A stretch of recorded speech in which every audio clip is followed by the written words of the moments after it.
Guys, এই বাইকগুলো হচ্ছে আমাদের খুব স্বপ্নের একটি বাইক। আমরা যেই বাইকে কিনে না কেন, হোক সেটা পালসার, হোক সেটা ভিত্তি, হোক সেটা এফজেড, আমরা যেই বাইকে কিনে না কেন বাইকগুলো সাজাইতে আমরা খুব পছন্দ করি। এটা কিনে মাস্টার সিলিন্ডার কিনি, টুকটাক জিনিসপত্র কিনা বাইকগুলো সাজাইতে আমরা খুব পছন্দ করি।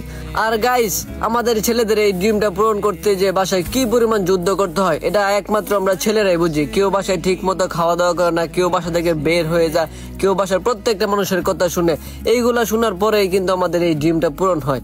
আর আমাদের ইয়ং জেনারেশন এখন প্রত্যেকটা ছেলে বাইক চালায়।